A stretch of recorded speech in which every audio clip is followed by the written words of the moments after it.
I call Porter Williams. Thank you, Mr. Speaker. Firstly, I have to say that it's a pity that the Honourable Ruth Dyson isn't in the isn't here to hear the accolades of Order. I know the apologise. member. You can't refer to the absence of a member. Okay. Thank you. Thank you. Thank you for your guidance, Mr. Speaker. I do also acknowledge Ruth Dyson as chair of the Select Committee and the work that she has done to ensure that this bill was expedited to the House, and that the mechanisms are in place in order for the church, the Christian churches of New Zealand, to be able to affect what needs to happen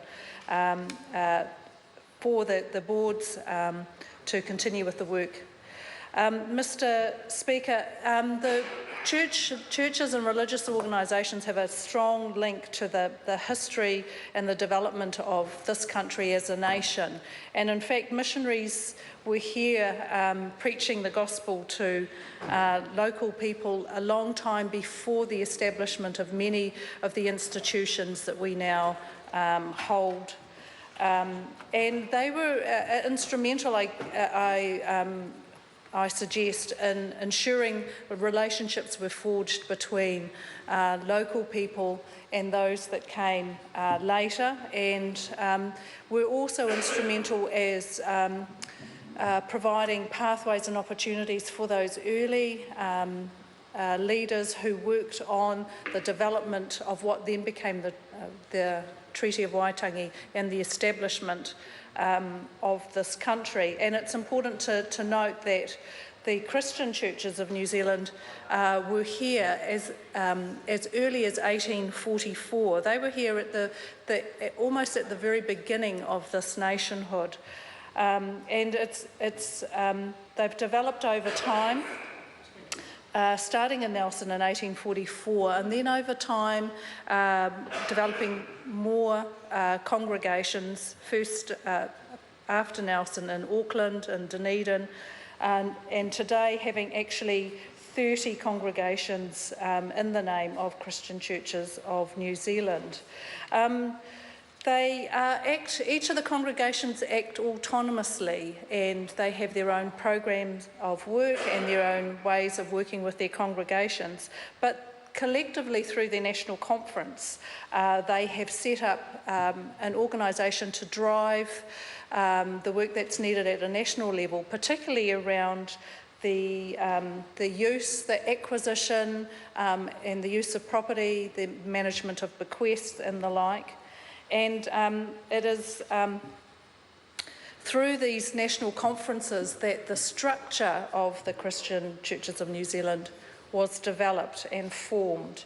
In about the first of the establishment of the board happened, in April the 18th in 1924 in Dunedin.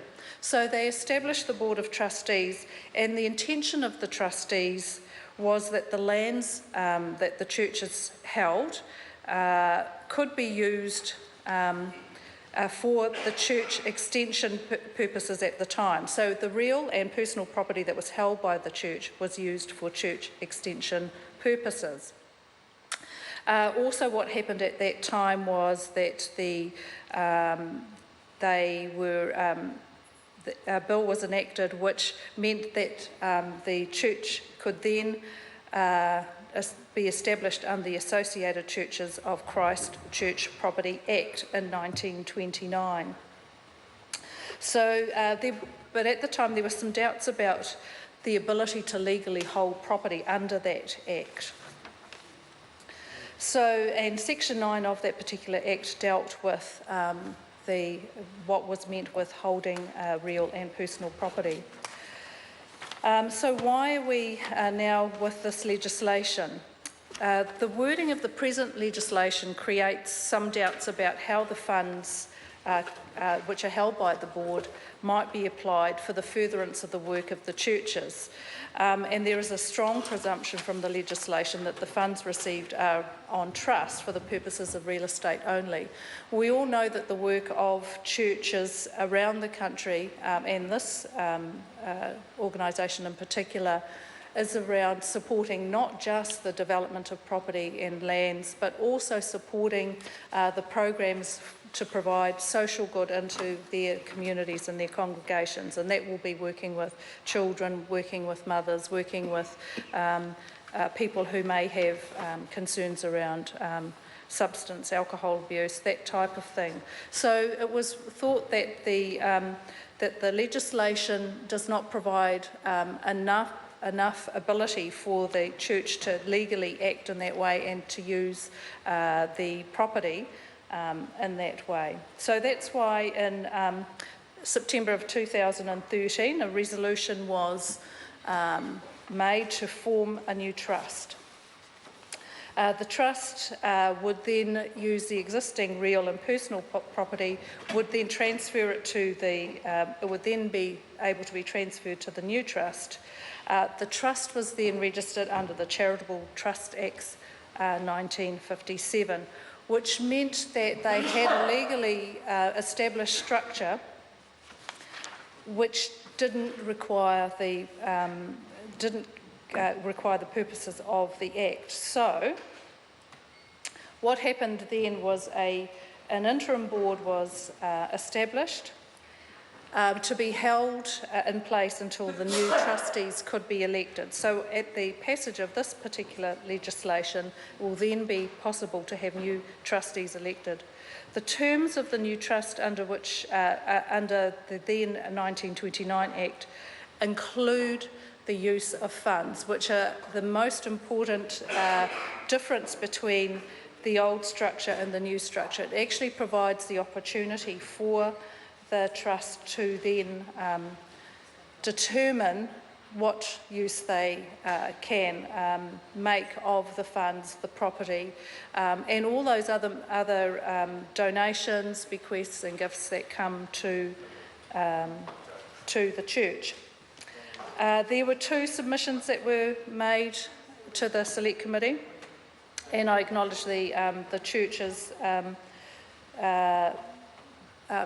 submission made to the Select Committee. There was one that was completely in support of the bill as it stands, and there was another submission which suggested that there should be a sunset clause in place, and the sunset clause was fully considered by the Select Committee, but it was considered that if that was to stay in place, because of the length of time that the churches had been established, that there may be future bequests, for example, that would be in the name of the previous establishment, and would therefore not be able to be used by the new trust in the way that it needed.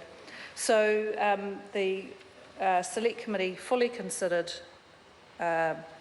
the sunset clause and decided that actually in relation to the intent of the Act and the bill and what the churches needed to do, it would not actually be in the best interest to have the sunset clause. So just in conclusion, this bill will just provide to the Christian churches of New Zealand the ability to do what they need to do for their congregations with the property that they hold, and we commend the bill to the House. Thank you.